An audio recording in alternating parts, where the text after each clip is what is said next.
Welcome to Nightlight. Step away from the mainstream and gather around as we enlighten the world and our realities and travel this cosmic journey we call life. Join us as we share with you and provide that beacon that can guide us all to a better way. Explore with us as we examine a metaphysical montage of spiritual insights, covering everything from the mundane to the magical, UFOs to unicorns, and everything in between. This is a time of awakening, of sharing and evolving, of spreading our wings and soaring on the cosmic breath of creation.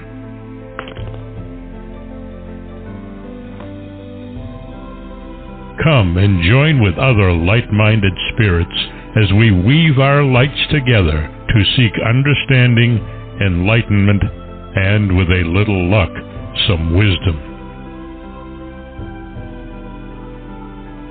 This is Nightlight, a reminder that you are never alone.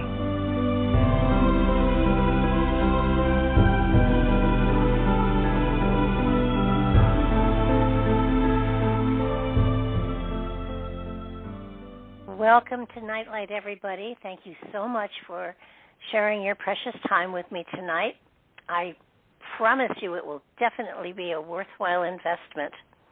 Excuse me, I've got with me tonight David Lieberman, and he has written an amazing book called Transcendental Judaism, and enlightening the eternal within to uplift ourselves and our world. While the book is focused on Judaism, I think that, and I was just mentioning to him, it applies to everyone, because a transcendental state is something that everyone does seek, and it is a wonderful way of connecting with Source that is certainly within all of us. And it answers some interesting questions, which, of course, we have all endeavored to find the answer to. It's the eternal search for. And I'm not sure that anyone really ever makes it totally, but certainly we get pieces and breadcrumbs all over the place. Is it really possible to connect with God? Can we find spirituality in Judaism? And the answer to both these questions is yes. Traditionally, Judaism teaches that we connect with God through the performance of the commandments, the mitzvah, which is it comes from an Aramaic word meaning connection. But what if we are not mitzvah-observant in the traditional ways? Can we still experience a palatable closeness to God and have a sense that we are all connected as one? To this question, our sages also answer yes. Through the meditative quieting of the mind, we can directly experience that still small voice. It is the awesome voice of the infinite intelligence that created and upholds our world with compassion and justice.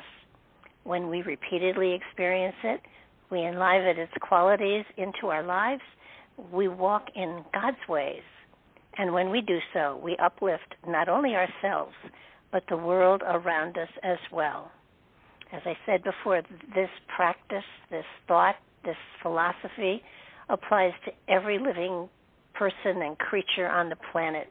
And the book is a very worthwhile read because it reminds you of the Source and how it does enhance our lives and the lives of everyone around us. So I would strongly suggest you check the book out. It's an amazing read.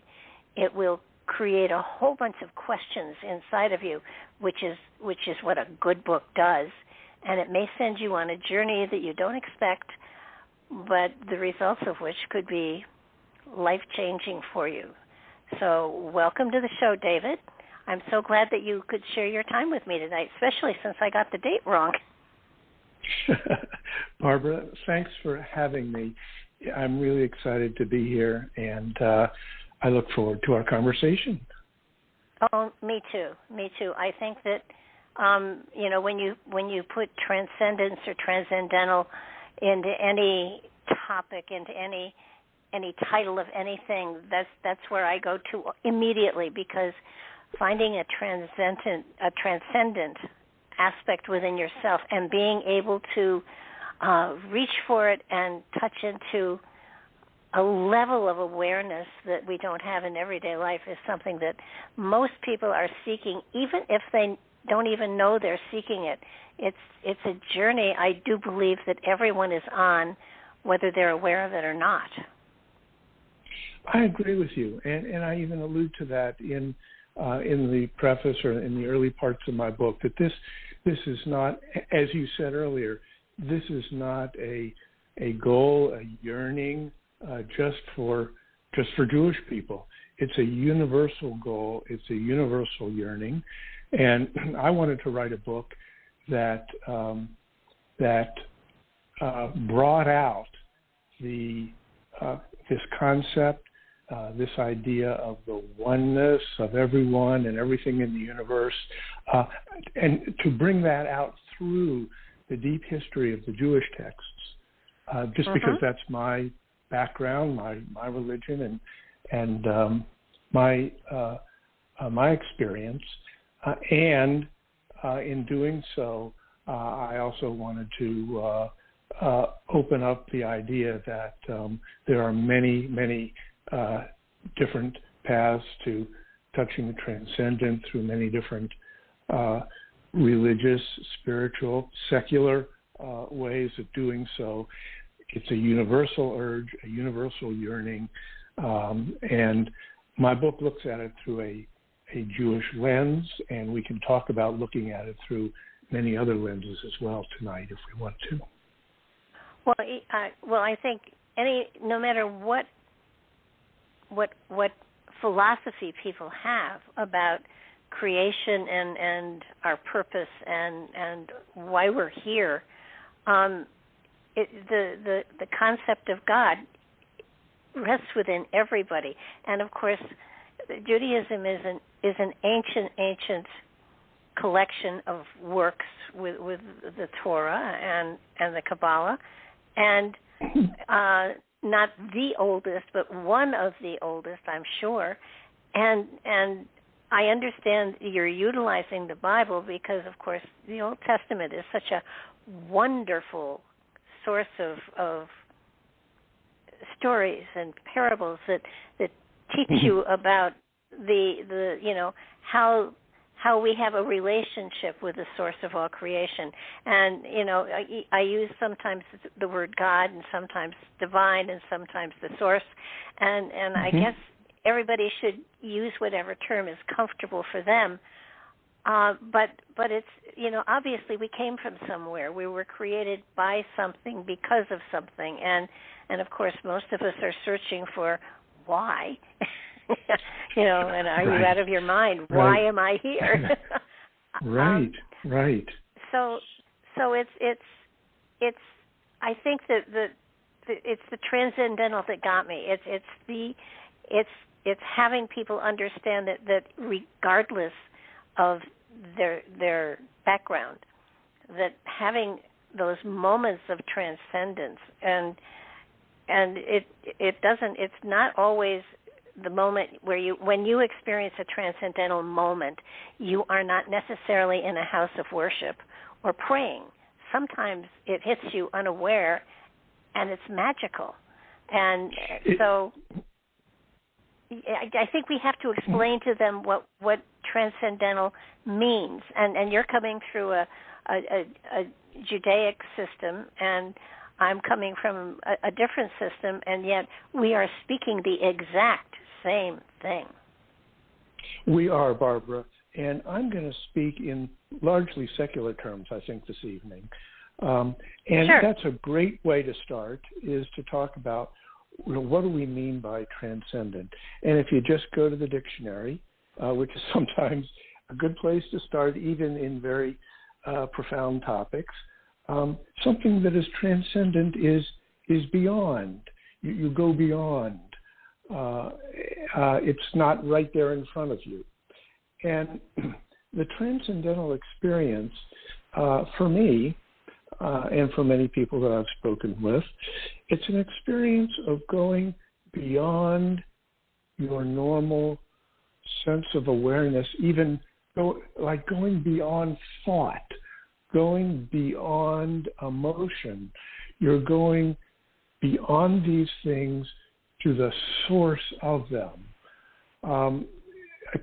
One example of the different types of subjective experiences of a transcendental experience for me has been that sense of just sitting so quietly that there are no thoughts and no emotions. It's just like I'm in a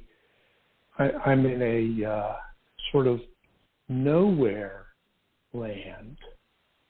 So that's an example. Another example, the subjective experience of having a transcendental experience is a sense of supreme quiet or peace has descended upon me.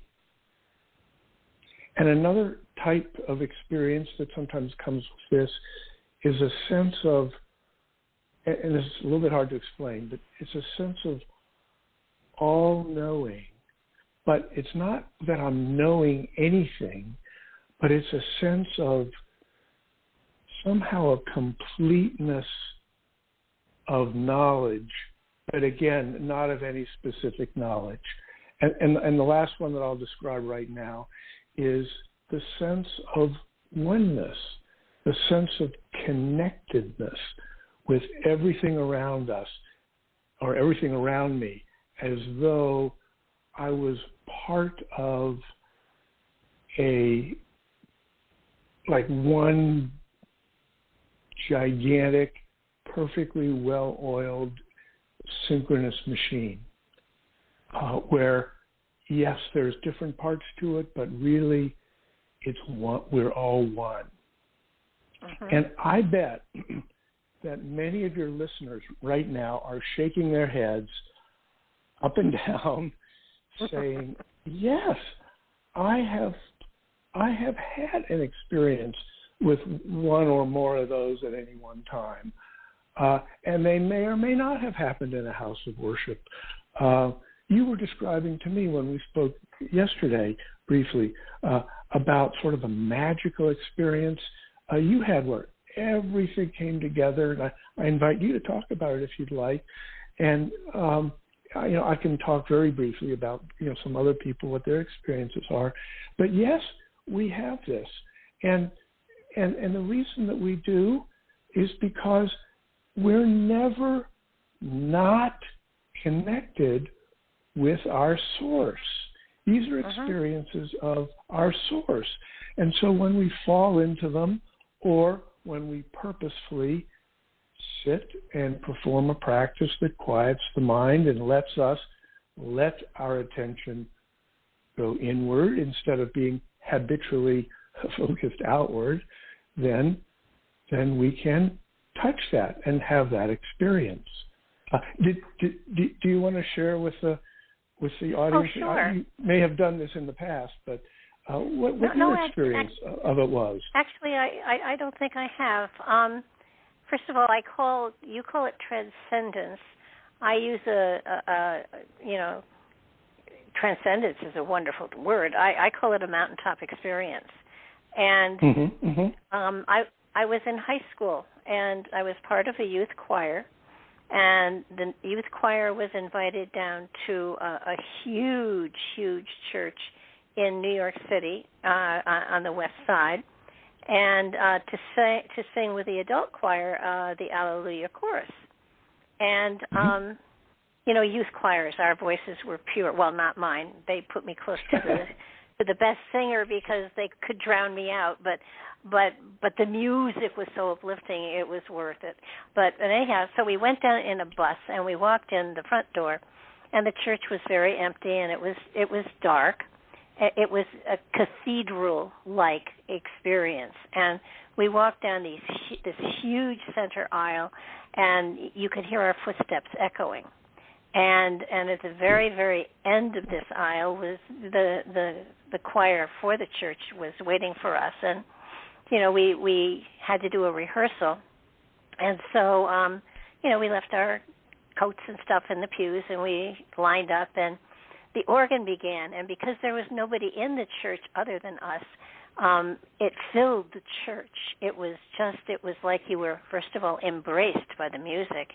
And we went through the entire chorus, and as we were singing, it was almost, I can only, describe from my sense of it, I was lifted out of body. And at the time, I didn't even know what that term was. But you felt an energy just swirl into you and lift you up. And I probably sang right on key for that entire period of time. And it was you were being carried away by the music. You were being lifted up, and it had a huge ceiling. And it was almost as though as we were singing, we were not alone.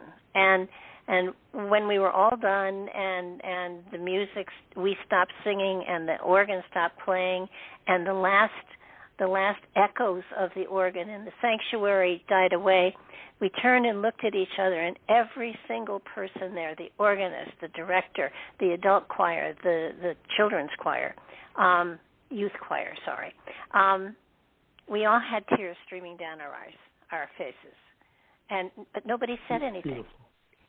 And we went and we had dinner, and we came up, a couple of hours later. We performed it again in the church, this time with 500 or 600 people there. And people afterwards were, giving compliments to the director and saying how beautiful it was. And it was pretty. It was nowhere near like it was before. And the director said, they did a beautiful job. It was beautiful. It was a wonderful experience. He said, but the rehearsal had magic in it. And at those moments where we were singing in the rehearsal, you were surrounded by the essence of the divine. You just knew that there was something else there, and you were soaring with the music. It was just the most magic. Now, I'm almost 80, and this happened when I was probably 15 or 16. And I can relive that moment in a heartbeat. It was that magical. Yeah.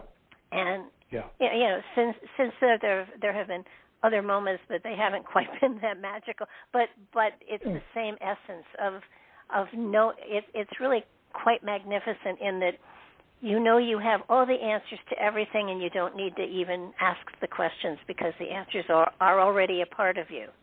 And you don't want to breathe because you don't want to lose the moment, but it does pass. But those moments remind you that you're a part of something so much bigger than just this planet. It's just amazing. Yes, it is. And again, when I talk to other people, I spoke with a friend of mine at the time. He must have been 75 years old. He talked about his experience when he was 19. Never forgot it. And another person, probably he's 63 years old now. He had an experience maybe when he was 30. Never forgot it.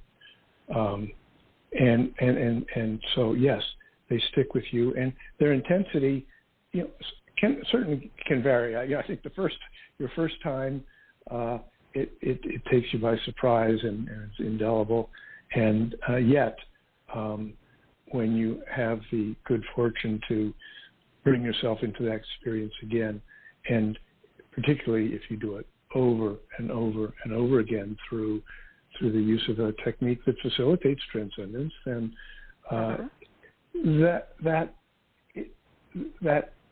sense of wholeness, that sense of an anchor, that sense of the thing that you said, you have all the answers, but no specific answer.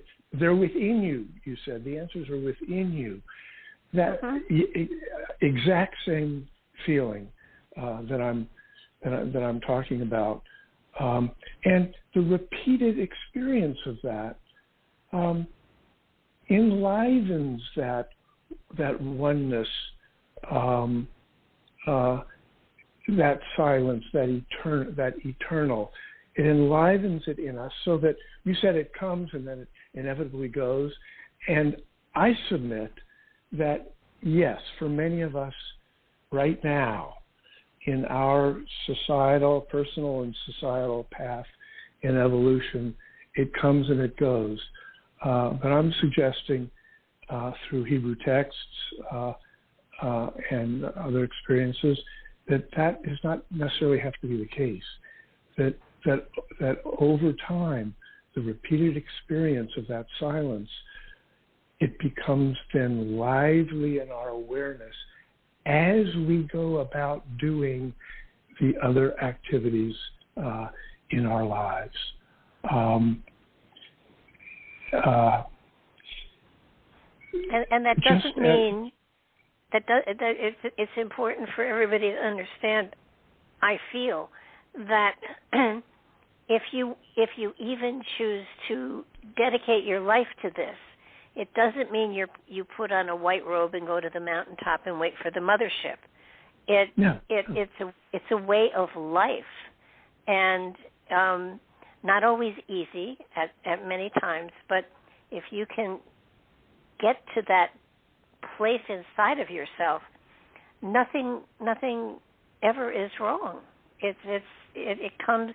Things come to you because you need them, and you experience them, and you move on. And I think, there have been sages and certainly Tibetan monks, but in Judaism especially, when someone has walked with God, it doesn't mean that they took a stroll down a pathway. It means that they were so much a part of and aware of the God presence within them, around them, that just standing in the middle of a field is walking with God when you recognize how God is all around you and a part of you. Yes. In Psalms, King David prays to God. He says, "Do not cast me out of your presence or take your Holy Spirit away from me." So he's asking for that Holy Spirit. In Hebrew we say Ruach HaKodesh. He's asking for that Holy Spirit to be with him at all times.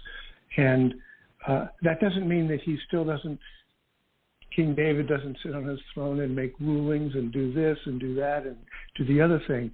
It's it's that sort of that still small voice. And when I use that term, I'm referring to 1 Kings, where Elijah is on the mountaintop. And you may remember the story. There's the wind and the rain and the earthquakes, and God is not in any of those. And then afterwards there's the quiet, and Elijah hears the still small voice in the quiet that comes afterwards. Uh-huh. So that's when I say the still small. So that still small voice, if it can stay with us, then we sort of have, instead of in the background, but maybe on even footing with our regular experience of thinking and feeling and acting and everything else we do, still that sense that source is always with us, and that's why I named the subtitle of my book. It doesn't say Transcendental Judaism, connecting with the eternal within to uplift ourselves in our world.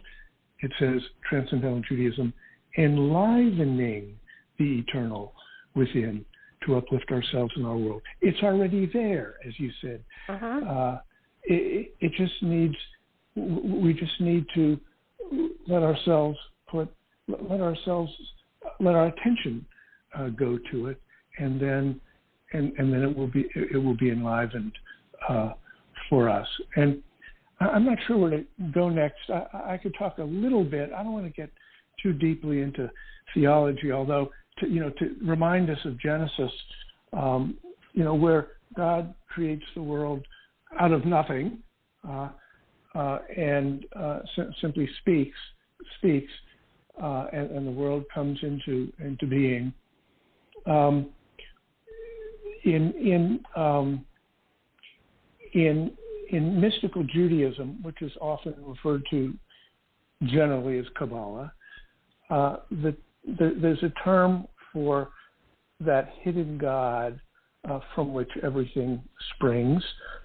It's not used in the Hebrew Bible, but it's used in some of the different works of mystical Judaism, the most prominent one being called the Zohar. Anyway, the name that is given to that source of everything in Hebrew, it's called the Ein Sof. And all that means in English is without end. That's what it's referred to. And what are in Jewish mystical theology, I'm not going to get too much into it, but arising from, manifesting from the Ein Sof, that no-thingness that is the source of everything, arises 10 particular qualities that manifest themselves into all the things that are here in the world. And there's a great 20th century Jewish academic and mystical writer. He's now dead. His name was Gershom Scholem. And he said, as a way of describing the Ein Sof a little bit, and the manifestation, the world that is a manifestation of the Ein Sof, he says, think of the world and all the differences in the world as a tree. Okay, you've got trunk and bark and branches and leaves and thorns and flowers and fruit and or nuts and so many different things. And he says, if the universe can be looked at as a tree in all of its multiplicity, the Ein Sof can be thought of or understood as the sap of the tree. The sap of the tree. Go ahead. Yeah. I think you've got it. Finish the analogy for me. Go ahead. No. Well, I keep seeing the tree of life, and how the different sephoras are in it. It is the tree of life. If you look at it and understand the different concepts, that it is a roadmap in many ways that you flow along to find that wholeness that is within you. And it does talk about how, you go through times of challenge, you go through times of doubt, you go through times of understanding how you should treat your fellow man, and it does take you to the enlightenment that you're seeking.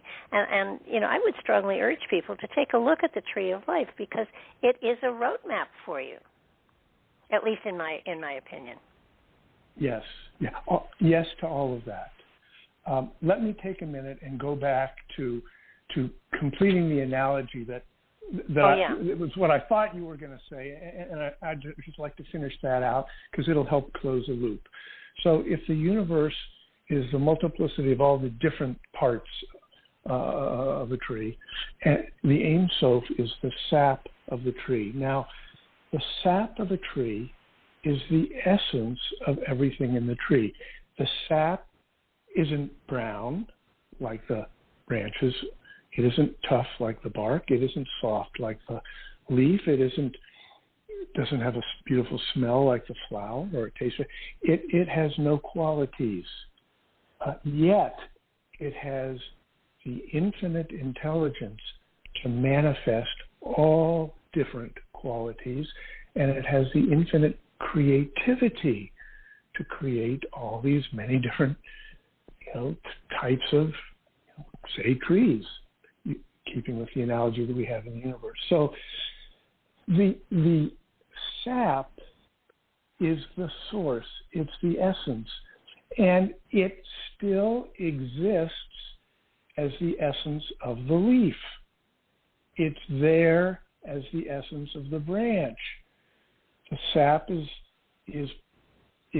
what is the source of the fruit and the flower and everything like this. So that's why we're never not connected to it, because our subtlest essence in all of our diversity is that same oneness. It's the sap of the tree of which we are all different aspects. Well, in a way, isn't it also the breath of life, the source of what animates us, the creation, the piece of creation that is within us? And yes, it is. The more that we allow that source to branch into the different aspects of our life, the more it enlightens our life. And to me, we are a result of creation. We have within us a piece of creation, and the more that we utilize that creative source within our life in all sorts of ways, the greater the abundance that we have within our life. Barbara, you're rewriting my book right here on the air. I told you before we didn't speak the same language. We are. Barbara, we're speaking the exact same language. Mm-hmm. It's beautiful. Well, I think what I really want to put across to the audience is, while this does come from a Judaic philosophy point of view, and this is your training, mine comes from a different place. It's saying the exact same thing, and yes, ma'am. And the more people understand that, no matter how diverse, strange, and different a system, a religious system or a philosophy is, if you take it back to its core, you will find that they all come from the same place. It's just a different way of interpreting it. Yes, and I've been thinking, to make a sort of a public call to other authors of other religions to write a similar kind of a book to the one I wrote. Now, I'm not saying they haven't already been written. I'm sure some of them have. But to the extent somebody feels inspired, a theologian, a minister, a mystic, an academic of different religions, to say, yes, this is resonating with me, and I'd like to tell the same story through my lens. And the universality that I think will emerge from that will be very, very healing and eye-opening to many of us in the world. Oh, absolutely. And if you go way, way back in time, to the very beginnings, there were in the Orkney Islands, there were tribes of people who did not have a quote unquote religion, but they had a way of life that they lived that was their religion. And I think we should truly return to that kind of concept, because so often where we come from, people cling to it instead of understanding the teachings that came from it, because the teachings are basically the same. I mean, it all goes back to the Golden Rule, basically, and you will find that in almost every organized religion. And it just, to me, society today is so separatist that they don't we kind of forget that I had a class at one time, and they were all into races and religions and stuff like that, and I said okay, and I said I'm going to put up 10 people here, pictures of 10 people, and I want you to tell me what race they are and what religion they are. And everybody was all set, because that's easy. You take a look at somebody, you can kind of guess. And what I did was I put up shadows.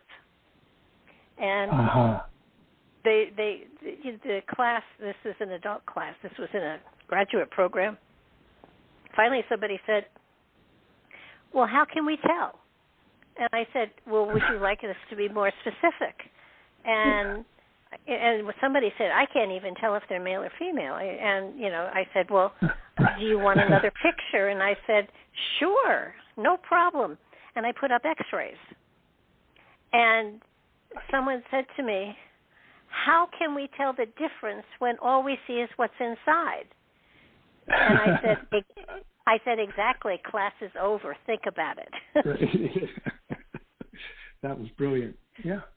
It actually was. I was so proud of myself for that. Yeah. And, it's kind of like we are all the same, and we come from the same source. We are a family. It's called a family of man for a reason. Yeah. And to not understand that and then go from there, because but I think the journey that all of us are on, most people, 90% of the people listening to this show are on. If they've gone this long into it, they're in there searching for it too. And so you talk about specific ways in which you utilize or you work with people to help them find that transformational, transcendent moment in their lives. So you want to explain how you lead people through this? Well, yes. Although I don't lead people through it. I am not a meditation teacher. So I got that. So I ask folks to find their way of touching the transcendent, and I will tell you what technique that I fell upon 48 years ago when I started to meditate, and I continue to do so. But when people ask me, if and when people ask me how to touch the transcendent, I tell them three things. Number one, I say, if you have got some technique that you are using right now and you feel that it connects you with Source, it gives you some of those experiences, not necessarily every time that I described earlier, but most importantly, you feel you're getting good results in your life. Somehow you're in the flow of life. You're connected maybe with nature and the world around you, and life is becoming maybe easier for you. Good things are happening.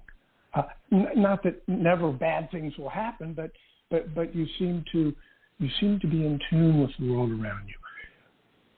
Stick with that technique. Stick with that practice. Whatever you're doing, don't make any changes. It ain't broke. Just keep with it. Now, if somebody doesn't have a technique, go ahead. No, keep going. Yeah. If somebody does not have a technique that's working for them, that they like, and they've integrated into their life, then I mention the technique that I learned a long time ago that I still use, which is the meditation practice called Transcendental Meditation. Some people have heard of it. It's sometimes referred as TM. You can go online to tm.org and find out about it. And there's a worldwide organization that teaches it and supports it. And the quality control, of what you're going to learn when you learn the technique is, second to none. I mean, you're going to get what you're looking for, and the amount of scientific research that backs it up, and people's experiences, and the support organizations there. It's, it's the thing I've been doing, and so I'm sticking with it, and I just let people know that it's available for them. Now, if they don't want to try transcendental meditation, then I say, hey, go find something that resonates with you. Go to your local church or synagogue that may teach meditation. Go to a yoga studio. Go online. Read books. I mean, there's apps. There's so many places to go.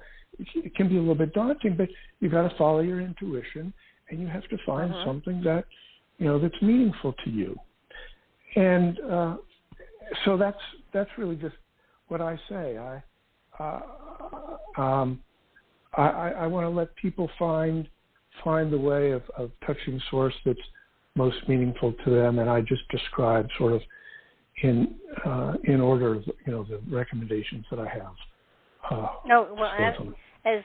As many people as there are on the planet, that's how many different forms of meditation there are. All right. Sure. And okay. it's some people weed their gardens, some people knit and crochet, some people. It basically is a form of taking your mind out of it and thinking, and allowing spirit to come in and flow. And that's really what meditation truly is. And if you're sitting quietly and everything is peaceful and calm, and you suddenly say to yourself, I guess I'm meditating now, then no, you're not. You're thinking. And it's taking you out of the thinking process and going more into the allowing. And that's, so many people say, well, that still quiet voice, may not be in residence within me. And yeah, it is, but it isn't going to speak with a bullhorn. And in many cases, you get your information in different ways. It isn't really somebody whispering in your ear, though it could be. And you'll know it by how you feel. I once asked, I don't know what kind of workshop it was, but I remember asking the instructor, how do you know if a workshop or a lecture or whatever is spiritually based, and if what you're getting is a purer form of spiritual information? And she said, oh, that's easy. If you come away from a class or a workshop or a lecture or a radio program or whatever, and you are just so charged you can't believe it, if you are excited and thrilled and energized, you have been in the presence of spirituality. And if you're dozing off, which I have done with congregations from time to time, then you know that they're not hitting the mark, that they may be talking from personal experience, but it doesn't resonate. It's not on that level. And it's so easy. If you're walking out of a church service or a lecture or a workshop and you feel drained, then you know that your vital energy has been sucked out of you, not intentionally, but the spiritual energy wasn't there. And it's something over the last 50, 60 years that I have utilized, and you can tell in a heartbeat. And if you paid for something, sit through it. But if there's that excitement inside of you that something has touched, and suddenly you're flowing with all sorts of enthusiasm, you have been in the presence of a spiritual person. And they're not walking on water, and they're as human as you are, but they have clicked into that part of themselves, and they've shared their philosophy with you. And whatever fits, take, and whatever doesn't fit, let it flow past. Right. Let it go. Yeah.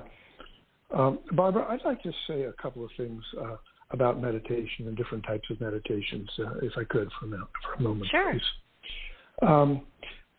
Some people will ask me, well, David, you wrote a book about Judaism, and there's even a chapter in your book about different Jewish types of meditation over the centuries, and now you're telling me you practice a secular type of meditation. Why that, and why not? Why don't you do a type of Jewish meditation that the sages used maybe 500-600 years ago? And I have two answers to that question. One is it's not what I learned 48 years ago, and what I learned has been working for me. So I follow my own advice, which is, if it ain't broke, don't don't fix it. But also the meditation techniques of the sages of centuries ago, when I have researched them and read about them, I don't think, even yet in modern times, have we really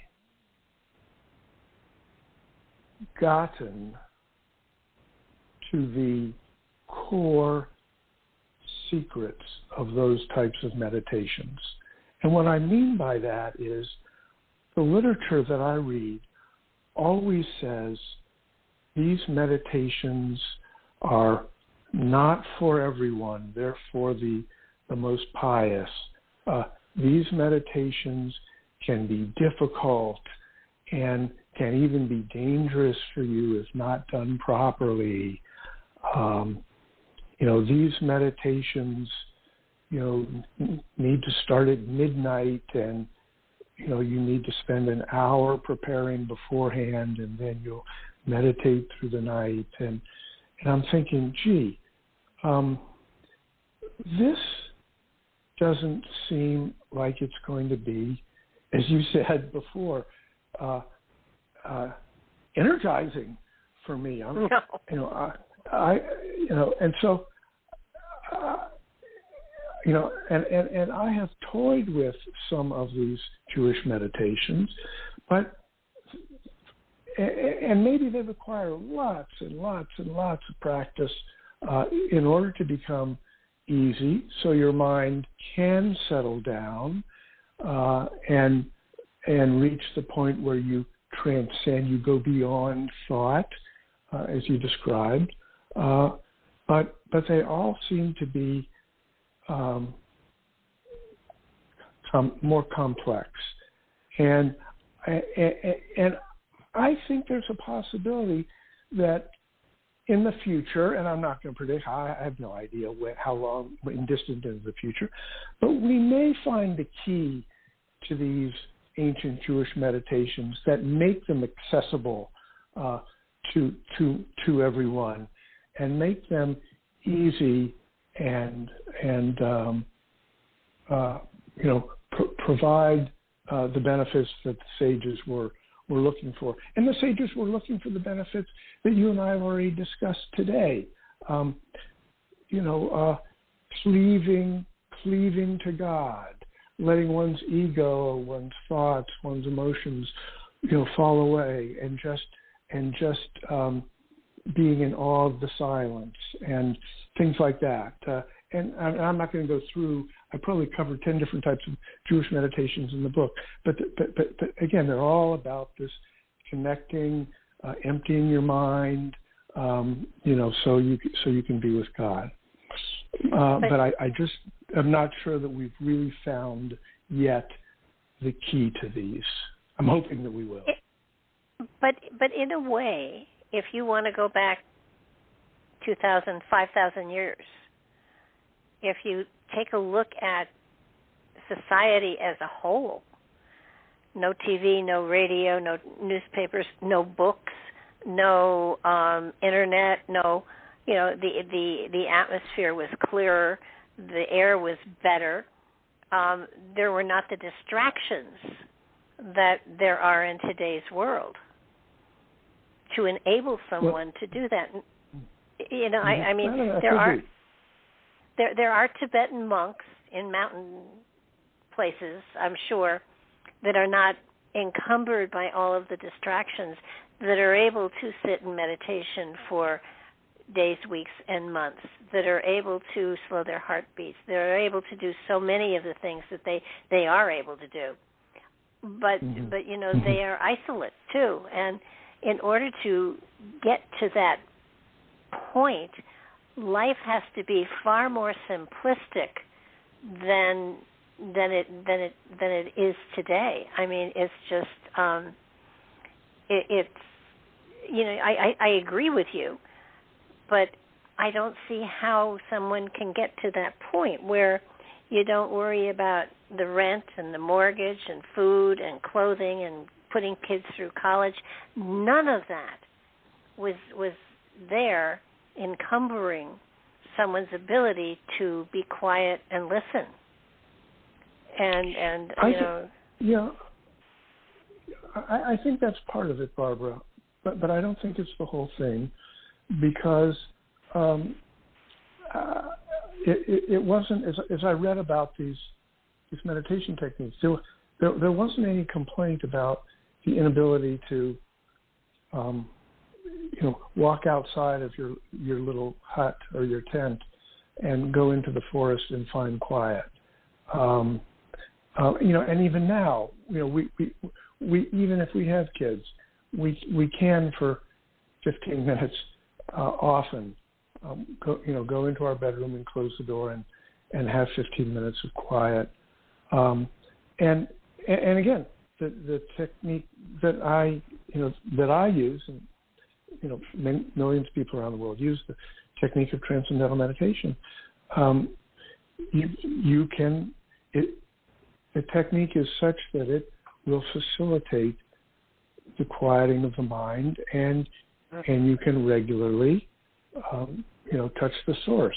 So I think part of it may be finding the time to be alone, but even with today's distractions, many people use different types of meditations and successfully are able to quiet their minds and touch the source. So I think that's part of it, but I still think it can be done. And my experience and the experience of many others is that it can be done. Well, I certainly will attest to, and I agree to the element that meditation is absolutely a very powerful tool. And I know we found there were studies done, it really makes me feel old when I say 30, 40 years ago, but 30, 40 years ago, there were some studies done in an area of Connecticut where I studied and worked with spiritual and philosophies and practices, and they found that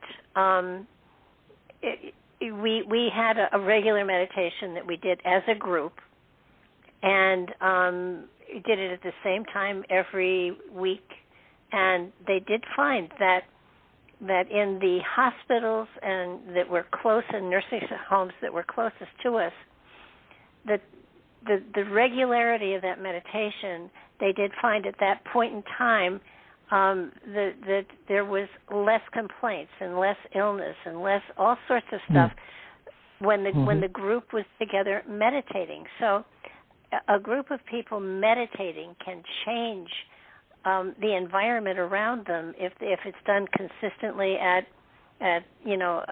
for a great length of time. Also, there was a group. It was done on the 11th day of the 11th hour of the 11th day of the 11th month, and it was. They had chambers, crystal chambers. They were just chambers, and they had crystals in them. And for an hour, at that particular point in time, groups of people meditated on peace. And for a number of years, it may still be going on. I don't know if it is or not, but they had these chambers in every time zone, so that for that one period of time, 11 to 12 on the 11th hour of the 11th day of the 11th month, the earth was circled with a meditation for peace. Mm-hmm. And it had impact. And they did, in your book, you talk about a group of people who went to different regions where there was a great deal of crime and stress, stuff like that, and upheaval. And they meditated together. And during that time frame, when they were doing it, I don't know, were they constantly meditating, or was it just at certain hours? No, it was just during certain several hours during the day. And so crime rate went down, and all sorts of other things went down. And then when they dispersed, crime rate went back up. So meditation, on top of being a wonderful tool for self-awareness, it's not just for you. And I guess I guess to say to people, look, do this for you, and listen for the small voice, and get your transcendental, get your mountaintop experiences and everything. But understand that you are being of benefit to your environment as well. It's not just for you that you're doing it. You're doing it for all of mankind. Yes, and I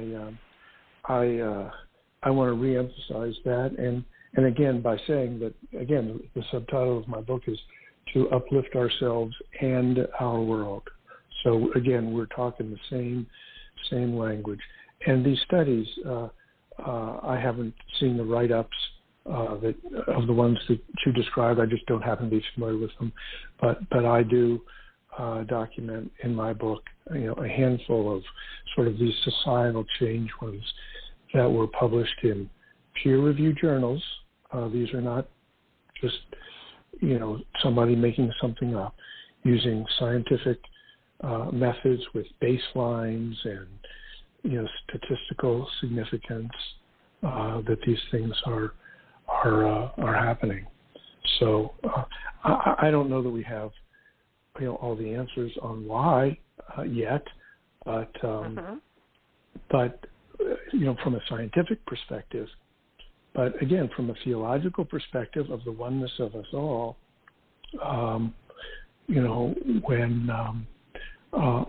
when one person sits and touches their source, then by definition the source of everyone is being touched and palpitated, so to speak.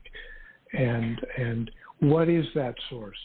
That source is the infinite intelligence that created the world. And when that infinite intelligence is enlivened, then it becomes enlivened in our lives and in everyone's lives. And so that's a sort of a theological or a spiritual explanation. I think the scientific explanation is maybe yet to come. Barbara, I'd like to say one other thing, if I could, about a couple of different types of meditations, because I've been talking about a type of meditation that gives us a transcendental experience. It facilitates transcendence. And the reason I want to talk about this is because so often nowadays, when people say, "Oh, I meditate," and then someone says, "Oh, you practice mindfulness,"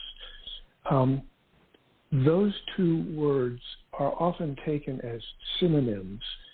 And I just wanted to talk very briefly about how they are not synonyms.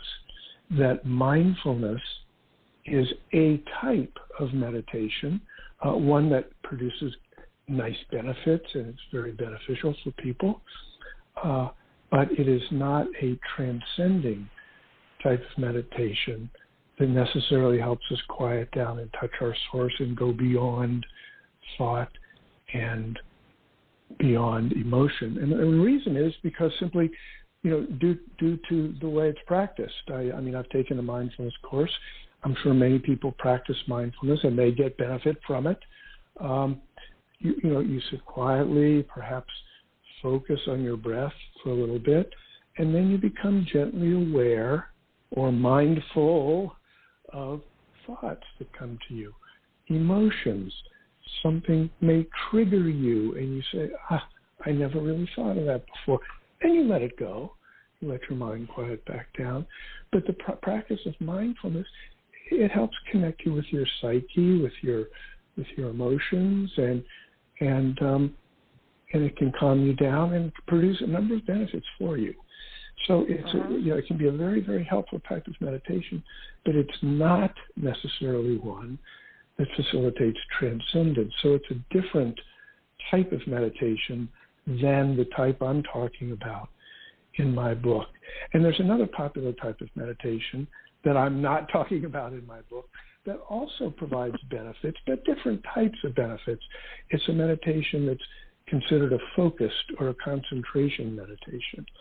So let's say you feel like you want to bring forth some quality in your life more strongly than you have in the past. Maybe you want to be more,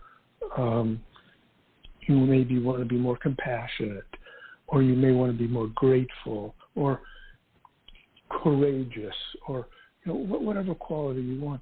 And so you'll sit and you will focus, you'll concentrate on that particular quality and think about maybe instances in your life where you were or were not bringing that quality forward, and think about how you want to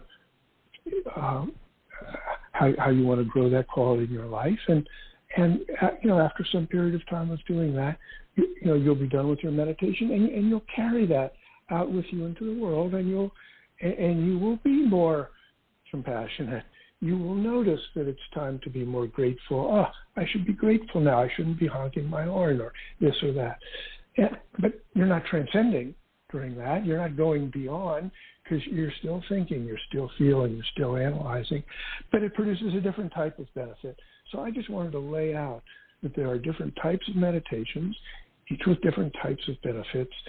And the one that I'm talking about in my book is a type that facilitates the experience of transcendence. Yeah, it is very different. You're absolutely right. When I was living in Connecticut, I had a large piece of property, and my dream was to create a meditation garden that one could walk through and meditate and connect with nature. And I started with a blank canvas, and then discovered that my property was built on a gravel pit, which one of the positives is good drainage. One of the takebacks is no dirt. And so I created the garden. I stood in the middle of my yard, and I said, okay, this is going to be my garden, and my garden will grow. And a year later, I had the most magnificent garden that looked like it had been there forever, because every time I went out to work in it, I was connecting with Source. And this is not a transcendent experience. This is how I used meditative energy to convince nature to grow and flourish.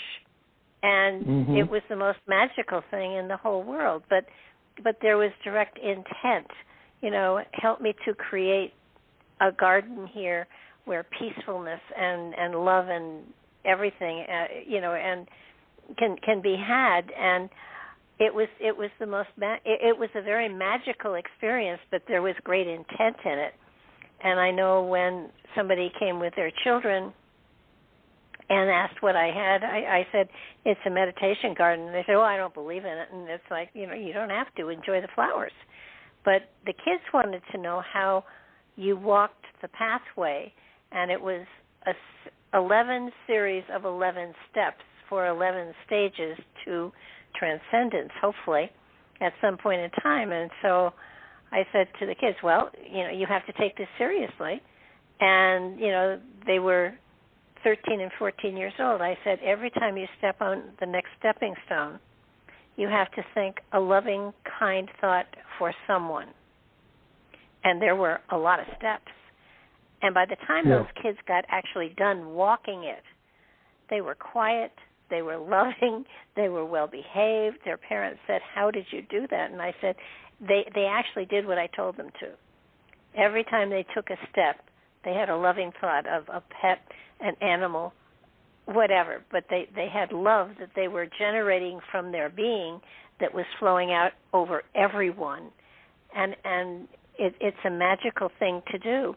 And you don't have to, a structured meditation, certainly one that you're sitting and you are opening yourself up to Source, is a whole other ball of wax. And listening for that small voice inside of you, it's not easy, but it's so worthwhile. And, some people may hit it the very first time they do it, and other people may have to grow into it. I know that if I'm going to that level, I can get there intentionally, but this is after 50 years. So, it's something you, and what is really cool is every so often along the way, I hear, well, congratulations, but there is another step.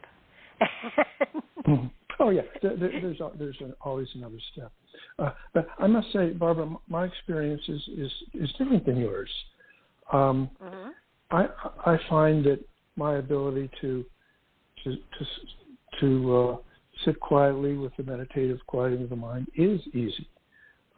And in my book, actually, I describe my first experience of transcendence, which occurred on the very first day when I learned to meditate. It was my first experience of meditation, and it was an amazingly profound experience of transcendence. And I'll describe it here if you think the listeners are interested in it. But sure. But the point is that I found that I find that it is not difficult. That it is easy, and one of the hallmarks of a practice that does facilitate transcendence has got to be, I think, that it is easy, because if you have to try, then your mind isn't settling down. But anyway, so I went to learn how to meditate. I'm not sure why I did. This is back in 1975. I was a senior in college at the time. I think I did it in part because my girlfriend at the time had already learned to meditate and had been doing so for about a year. And I thought, well, okay, maybe this is a thing I should do. Plus, in my school life, a couple of my professors had been meditating, and they were doing transcendental meditation, as was my girlfriend. That was the thing that was around at the time. So, and I respected them greatly and saw how they carried themselves with some sort of grace and ease around elementary school classrooms where I was doing student teaching that year. Anyway, so it's a spring day in 1975, and I'm in St. Louis, Missouri, where I'm going to college. And I go to sit down and to meditate, and I learn the technique, and the teacher says, "Okay, go ahead and continue to meditate. Don't worry about the time. I'll tell you when you're done." And so I do the process that she had taught me, and again, some of these things that I described, this overwhelming sense of calm just descended upon me. And I also remember hearing nothing, and throughout much of the time, or some of the time, I don't remember how much, thinking nothing, and I sort of went into this transcendence, and then come out again, then go back in, come out, and then again I described this sense of sort of knowingness of everything, but not really knowing anything. And the time went by very quickly. And then she says, "Okay, you're done meditating. Stop meditating, sit quietly for a couple of minutes, and then we'll talk about your experience." Okay, then she leaves the room. All of a sudden, my senses are engaged. And I'm going to describe to you, Barbara, and to the listeners, the very first thought that came into my mind after I had finished meditating my first time. The birds in the trees and the cars on the highway are singing the song of life together in perfect harmony, and the world is unfolding just as it should be. Now that sentence, Barbara, has seared itself. This is 48 years ago. That sentence has seared itself into my mind. That was my first thought as I came back from transcendental awareness to regular waking state awareness. And to me, and I didn't understand the depth of it at the time, but I'm going to explain at least my current understanding of what made that thought, I think, so awesome and incredible. This thought that the birds in the trees and the cars on the highway, because that's what I was hearing. It was a spring afternoon. The window was open. I heard birds in the trees, and I heard cars on the highway. The birds in the trees and the cars on the highway are singing the song of life together in perfect harmony. What I have come to interpret that thought arising from is it's the oneness of the universe is showing itself not just at the level of the transcendent, but it is making itself visible, so to speak, in our everyday world. When the birds and the cars are singing the song of life in perfect harmony, then there's a connection there, a oneness that at the transcendental level, you can't associate a thought with it. It's just there. But when we bring it out, when you stop meditating, and then we bring our regular experiences of the material world to our mindset, and our mindset is still lingering for a minute in oneness, then that's the thought that's a thought that arises. And since then, that has brought not just this Jewish theology of the Ein Sof, the oneness from which everything arises, the sap, which is the oneness that is the essence of all the diversity in the world, but it has brought that concept alive to me in my life, and it was an experiential concept before I even understood it, which to me I think made it even all the more powerful. Oh, absolutely. I have often said, and people who listen to the show a lot will recognize my thought here, is that when you become ingrained in this form of inner seeking, it changes your perception of the world from black and white to technicolor. And done on a regular basis, it shifts not only that moment when you are in a transcendental state, but it impacts how you view your life on a regular basis. It changes the way you perceive situations and people and everything. It shifts your focus. It expands your understanding of reality as we know it. And amen. And it does that spontaneously. Oh, yeah. You don't have to work at it. It does it spontaneously, and it goes back to the statement you made very early in our conversation, Barbara, about the golden rule. It's not just the I, it's the we. It's the moving from the I to the we. The other person and yourself are not, at our essence, different things, and we want to honor, respect, and act in a way that uplifts all of us together.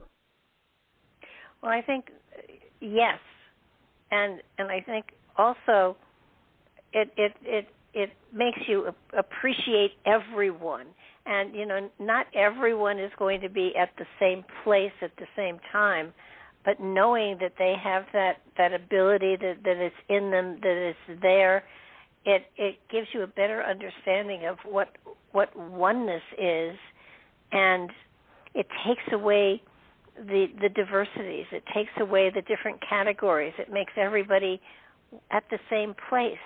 Yes, and they're experiencing something differently, but we're in the same place. And, it's the family of man keeps coming up here, and it's like we are all one, and it makes it easier to see the commonalities as opposed to the conflicts. Yes, and it and makes. I'd like. Go ahead. Go ahead. No, you go ahead. No. I was just saying yes, and I wanted to expand on that. Go ahead. We are all the same in our essence, and we are also vastly different in many ways, which makes the tapestry of life so beautiful. And when I write a book about this concept of oneness, and I get into Jewish theology of the commandments,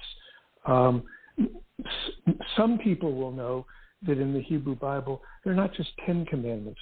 There are hundreds of commandments in the Torah, in the first 5 books of the Bible: Genesis, Exodus, Leviticus, Numbers, and Deuteronomy. And Jewish tradition teaches that we connect with God by performing the commandments. So Judaism is a religion of laws, of commandments, and the idea is by following those laws, then we connect more closely with God, and we can follow those laws traditionally at many levels.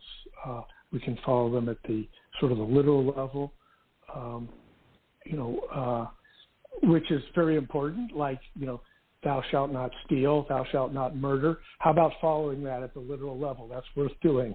And there are also commandments, as you mentioned, love your neighbor as yourself, which may be a little harder to suss out at the literal level, but we also have the ability to follow the commandments at another level. In Hebrew, we call it sod, the mystical level.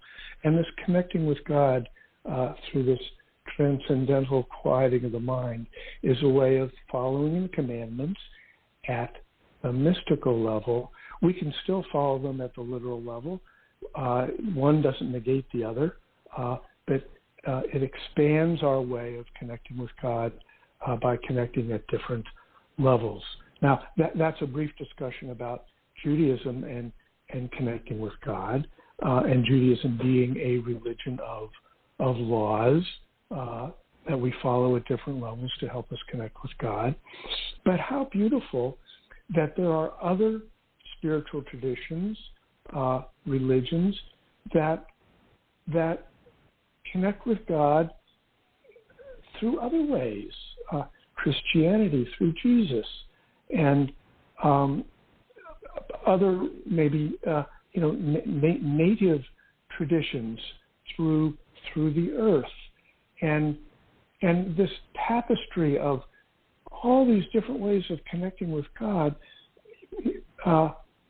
shows us that there are so many different paths to do so, and we should honor and respect all these different paths because they add such a richness to life and differences to life, even though at our essence we are all the same.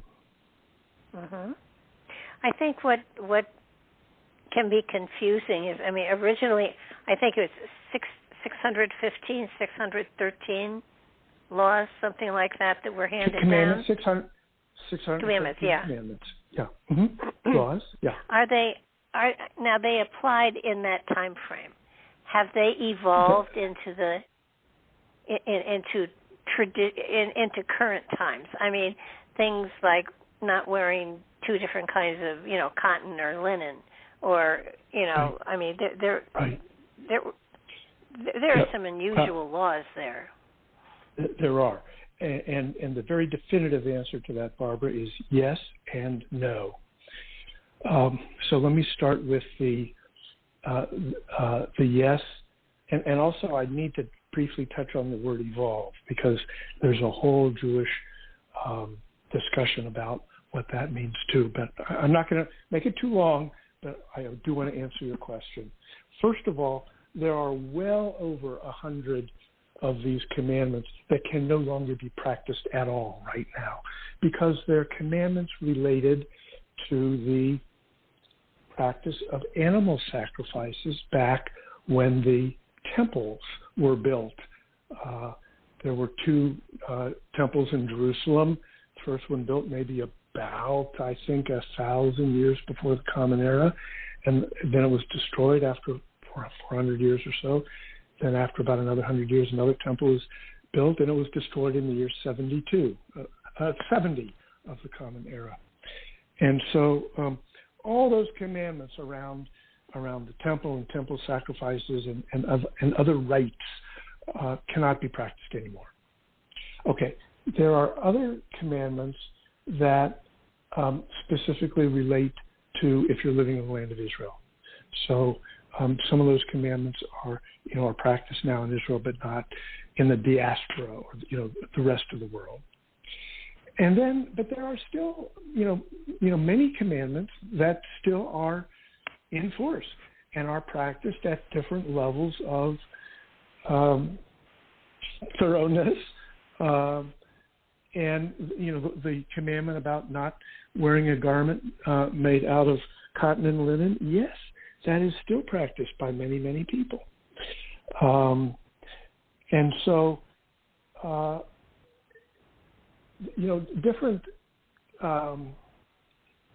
different movements in Judaism, have developed over the years, and I won't be surprised if your readers are, understand this, but initially, there was just, Judaism. You followed the commandments, but in the late 1800s, there was I don't want to get into too much detail here, but there was a movement saying we Jews should assimilate more into society. This didn't just happen in the late 1800s, but it was. But what came out of this was called the Reform movement. Came out of Germany, and that people should not feel so bound to practice the commandments in the traditional way, and they should have more of a personal choice on what's meaningful to them. And so Jews became maybe more assimilated into society and dropped some of the commandments from their daily practice. And then the pendulum swung back the other way, and we have a movement called conservative Judaism, which then moves us back because people thought that they were going too far. And so it's just the landscape is very vast in terms of how the commandments are practiced and at what levels they're practiced. But again, there's well over 100 that can't be practiced at all, but many are still in force today. I know that was a long answer to your question, but I also want to talk about, if you'll permit me, the idea of evolving. There is a discussion. There's a discussion in Judaism that I talk about a little bit in the book about whether the commandments in the Torah are static. In other words, whether we have a Torah of truth, in English we say, or whether the comment, or whether we have a living Torah. And what's the difference between the term a Torah of truth and a living Torah? And that is a serious discussion among observant Jews about whether the commandments can be reinterpreted or should be reinterpreted to fit with modern times. That would be called a living Torah, or whether they are stuck exactly the way they are stated in the Hebrew Bible and must be followed exactly the way they are. And that would be considered the Torah of truth. That's just the terminology that we use.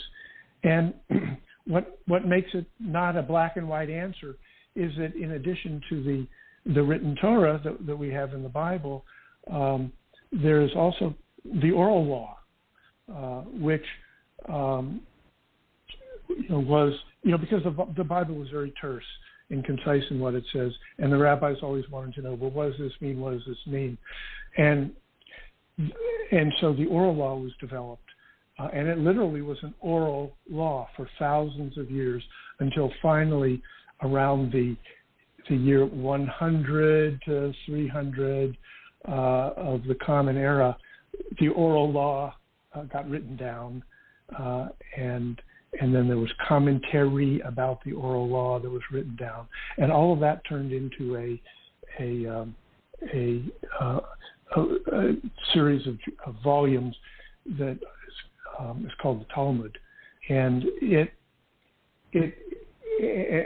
so there's discussions about, well, what are the limits of the written law, and how can they be interpreted, and how do they stay relevant to us? And so there are people who will say, well, the written law can't change, but the oral law gives us flexibility on how we interpret it, and it's a whole big thing.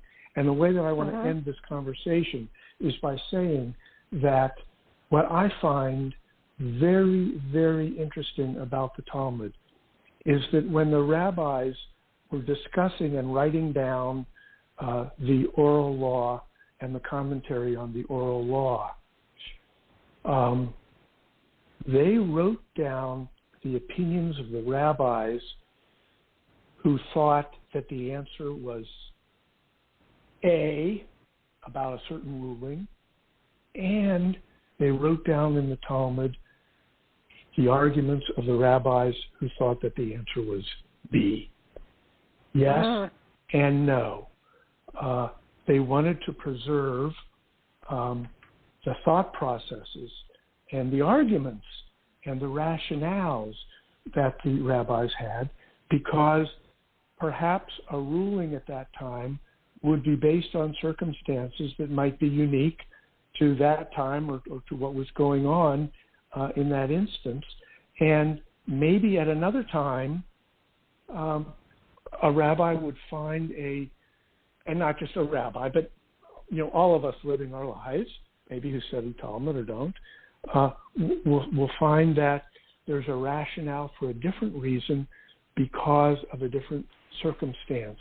And the rabbis understood that this was a living religion, one that deserved the ear of the people who argued on different sides of the story, and so that these arguments, these theological arguments, are recorded with ambiguity, both the yeses and the nos, so that we can be thinking and figuring and shaping our world to make it be the way that we think it should be as we move into modernity.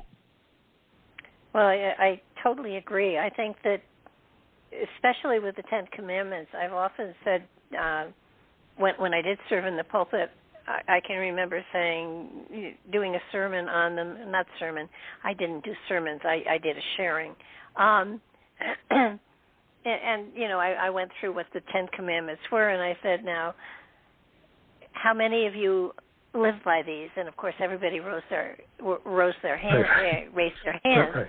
And I looked at them and said, you're all hypocrites. Let's take the biggest one, the one that's easiest, is thou shalt not kill. Has anybody here killed? And of course, nobody raised their hands. And I said, I understand you may not have killed a person, but have you ever killed a person's dream? Have you ever killed a person's thought? Have you ever killed, took away somebody's dream by negating it? That's killing as well. And, I said, now, let me ask you again. Has anybody here killed? Everybody's hand went up. So that I said, these are written in a very old book, and they did apply to the times, but they also apply to these times. And take a look at them, because we all have stepped on toes, and we all have, let's take a look at how else could this be interpreted, because we all have done all of this, and maybe we need to reevaluate our lives and how we live them in order to be in a greater compliance to these laws that have been around for thousands of years. So there has to be a reason. Mm-hmm. Mm-hmm. Yeah, that's beautiful. And again, to touch on Jewish theology a little bit, I hope I'm not interjecting too much Jewish theology into this talk, because I know that's go for really it. not our audience. But okay, I mentioned that traditionally Jews interpret Torah, and they interpret the commandments at multiple levels. And I talked about the sort of the plain level, the literal level. In Hebrew, we say it's the word pshat. It just means the plain level, the literal level, and that's what you were talking about when you asked. That's what people were thinking when you asked them the question the first time. Now, what's the second of four levels? I already mentioned the fourth level, the mystical level, which we call sod. So what are the other two levels that traditionally Jews interpret Torah? The next level is called remez, which just means a sense, a feeling,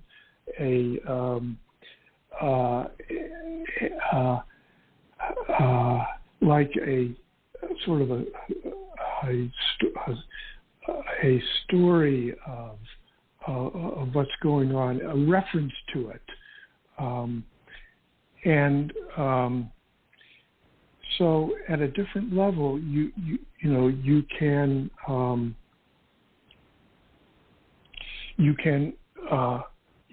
look at that commandment and look at it sort of as a hint of what it means, and you can go off on that sort of more at a feeling kind of level.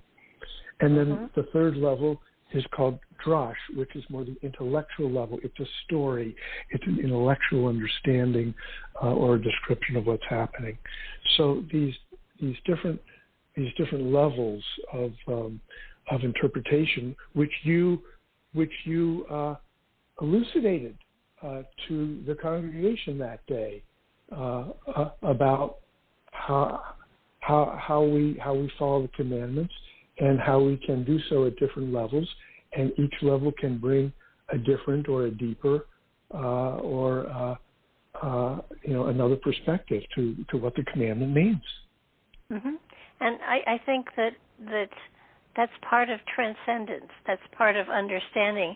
This is where you start from, but keep stepping it up. Keep seeing, how much deeper can you? It's an onion, and every time you take away another level, there's another way of perceiving it, and that's what meditation will help you do, and it's just it expands your awareness to a degree that you live your life differently, and you have all of these other layers that especially in places where you have always had a knee-jerk reaction, you suddenly take a look at that knee-jerk reaction and say, well, why is that happening?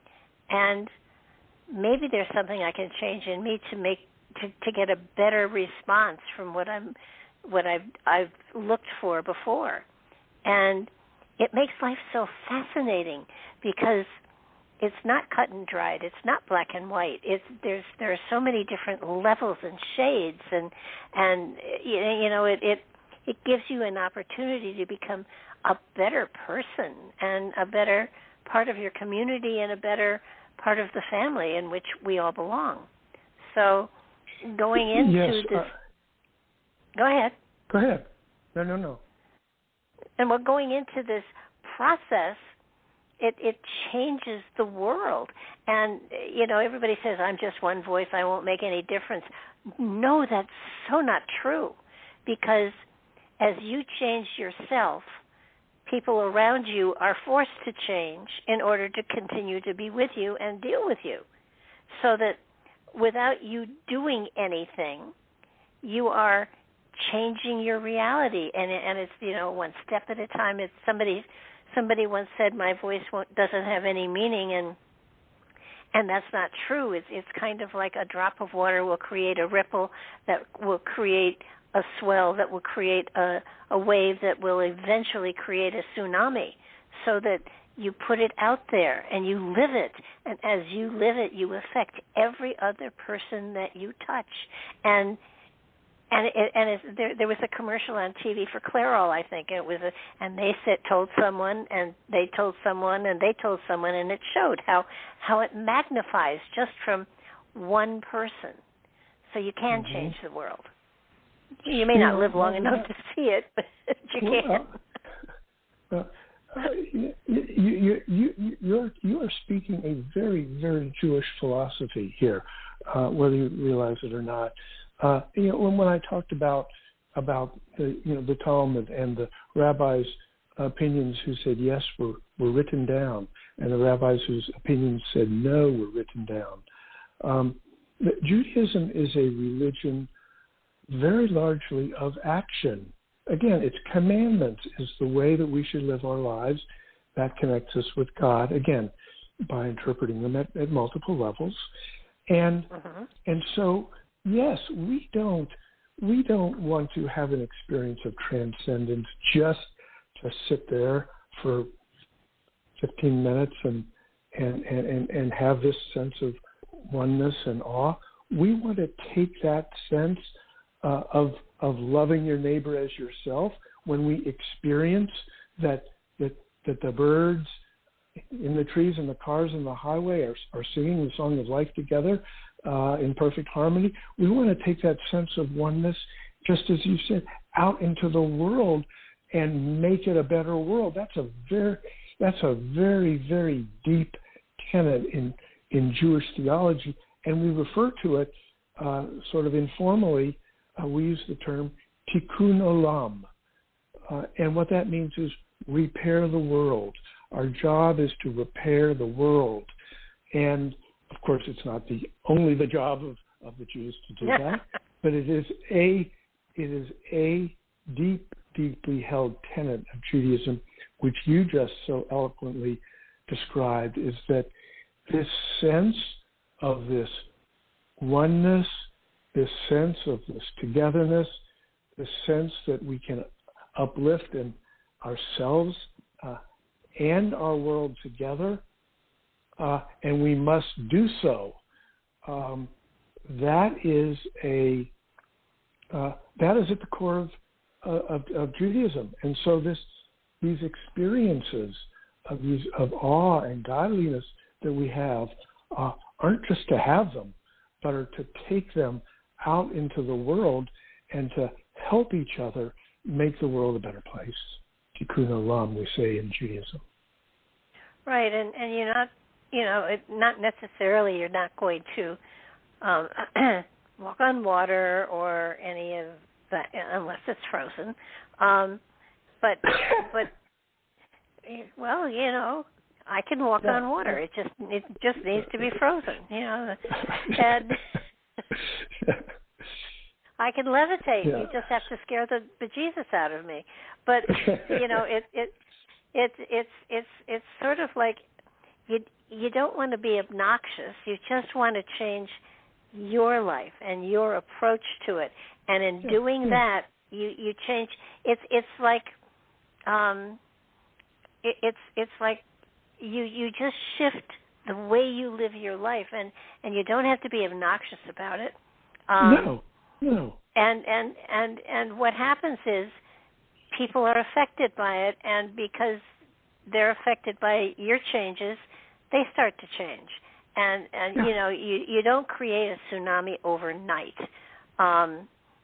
unless it's big ice chunks falling off at the North Pole, and that's a different kind of tsunami. But the Jewish people have been working on this for thousands of years, and the impact is clear. It's out there. It's seen, and it impacts everybody. And the way of life is not limited to the Jewish faith.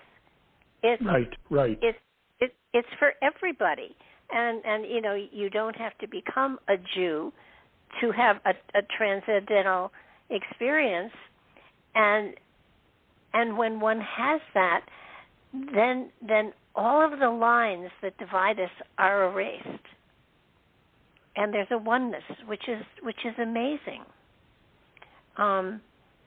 And heaven only knows that we could use a lot more of that oneness today, because there is such separateness in this world today, and yet there must be a reason for it, because this is what's occurring. So, I mean, it's not. Somebody once said to me, "Oh my heavens, there's something wrong with the world." There's nothing wrong with the world. We're going through a phase of change, and we've gone through this phase before, and we'll probably go through it again. This isn't one of those times of peace, love, and kumbaya. Would be nice if it was, but it's not. But that will come again. And it's just, I guess maybe humanity has to sink backwards in order to move even further forwards when we start that forward movement again. It's a rhythm, and we're all a part of that rhythm. And knowing that, doing our part, seeking the source within us, seeking the transcendental, seeking that connection to the nothingness that is a part of us,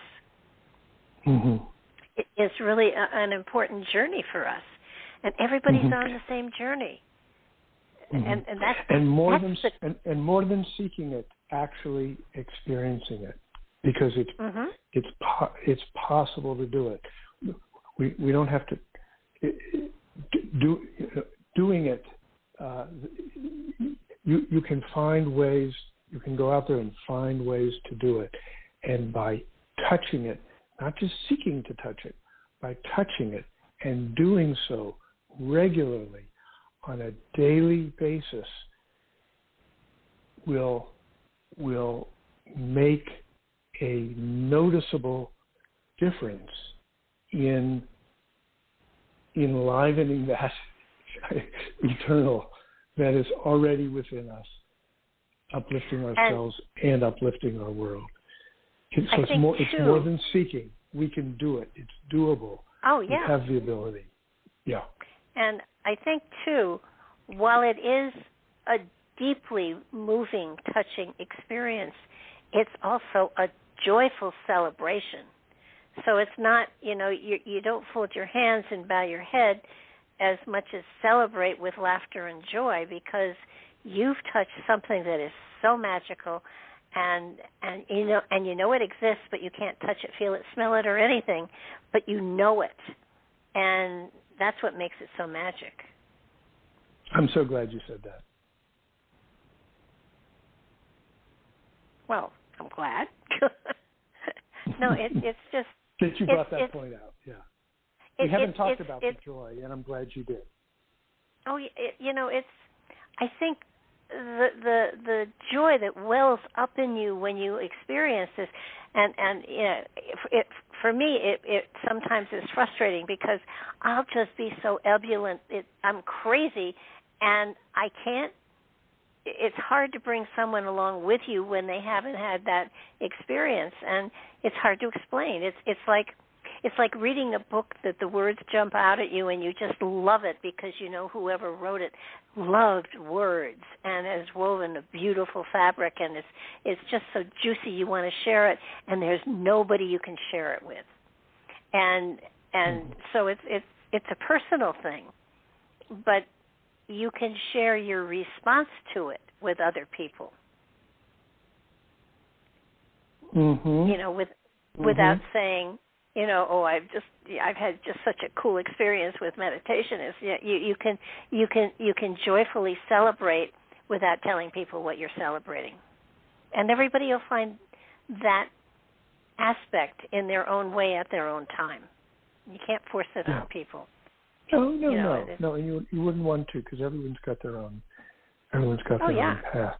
The people that I talk to about the book that have had this experience of transcendence, either purposefully through some practice, or they spontaneously fell into it, like you did when you were in your youth choir, and then maybe subsequently afterwards had other ways of finding your way back there. But the people who have had it,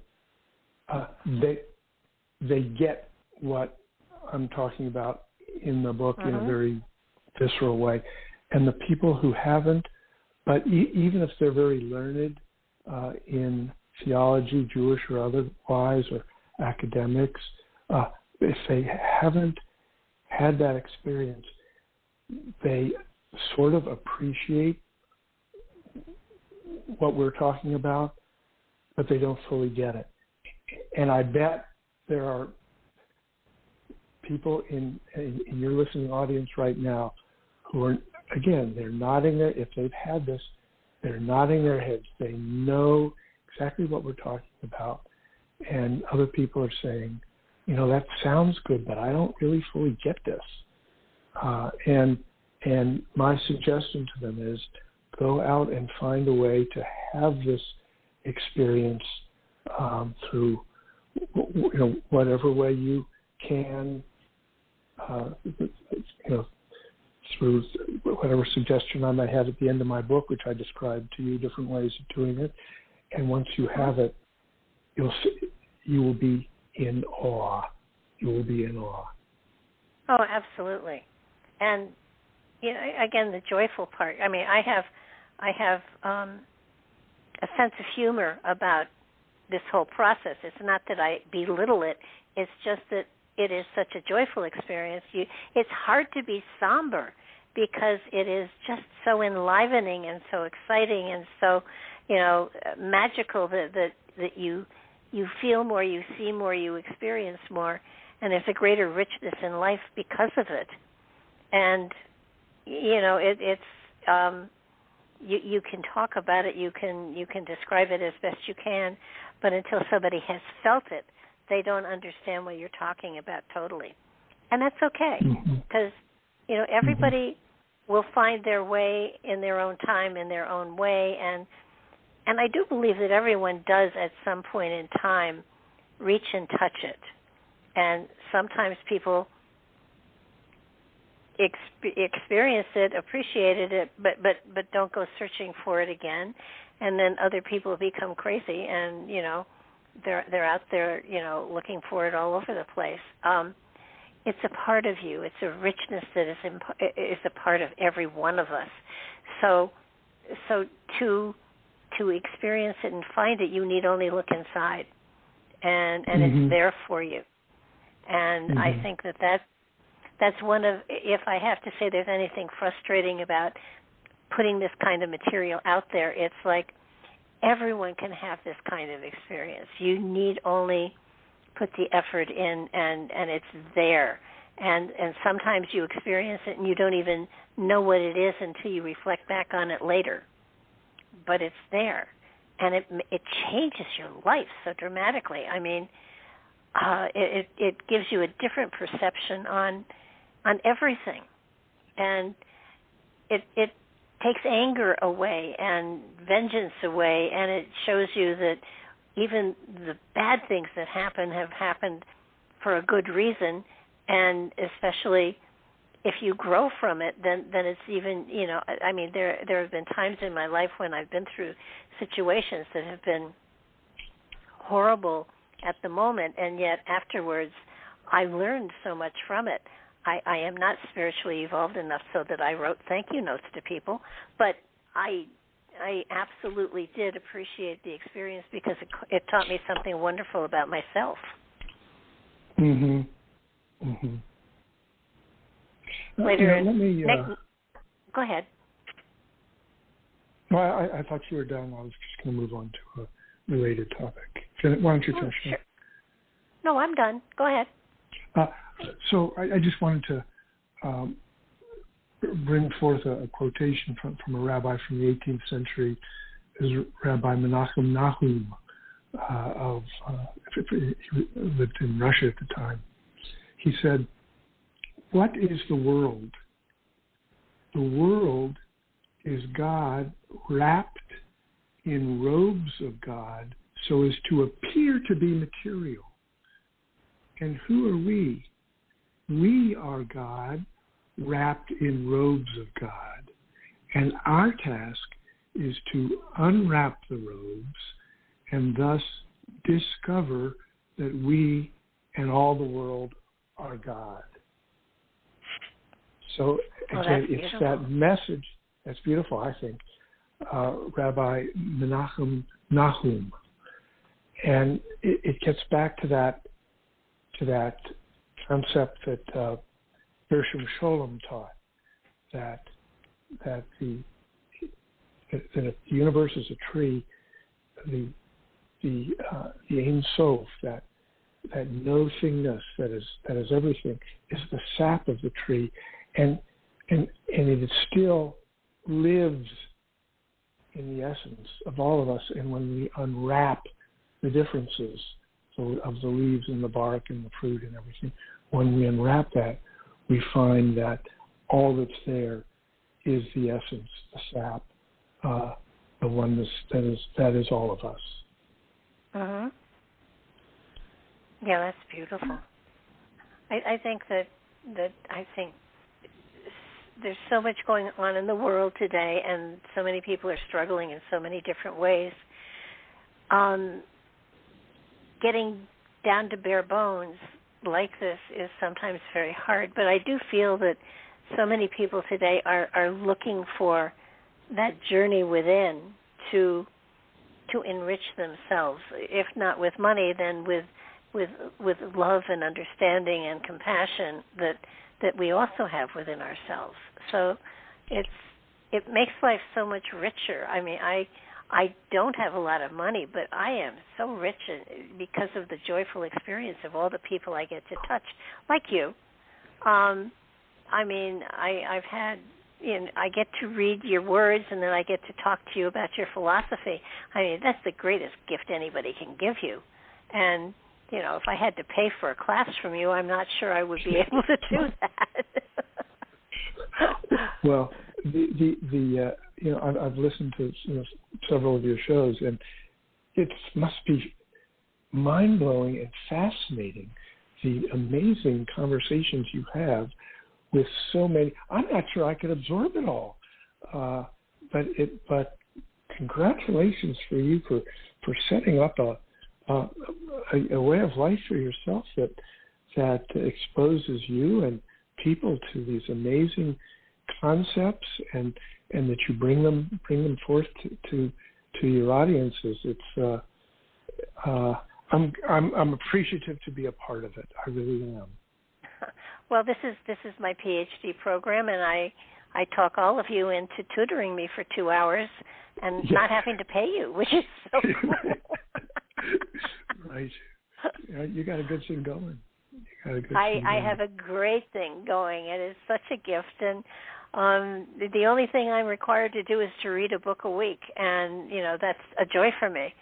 So I thoroughly and I think one of the things that makes all of these shows for me so important is that I honestly have read every book that I have interviewed someone on, so that because to tell you the truth, I realize how great a job it is to sit down and to put your words onto a paper and then get them published. And the process through publication is mind-boggling. There's corrections, and there's this, and there's that, and to finally get a book out there is awe-inspiring. And so I think that in order to really honor you and your work, I have to read the book, because otherwise there's no way to get you to talk about stuff above and beyond what's in your book. Well, thank you for that. Thank you for that. You talk to people, and you speak with people who have written many books, right? You say, this is this person's, 8th book, and they've done all these different things. Barbara, this is my first book. I'm 70 years old. I had a career as a management consultant, for decades, and before that as an elementary school teacher, and so this is really, and I'm retired now. So this was my first retirement project, and it's been an amazing experience for me, and I don't know what is going to come next from it, but I think once you open that spigot, there's no shutting it. So yeah. And now you sort of know what a woman goes. Now you know what a woman goes through when she births something. I'm not sure that I could really say that I really fully appreciate that experience, but I understand the point that you're making. Yeah.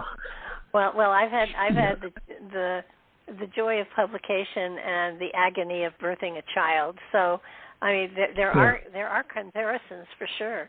But it is. I just noticed the time. I want to make sure that people know where to get your book, and you have a website, but I don't know what it is. So you want to give your website out and tell people how they can get your book? Sure, thank you. The website, believe it or not, is called TranscendentalJudaism.com.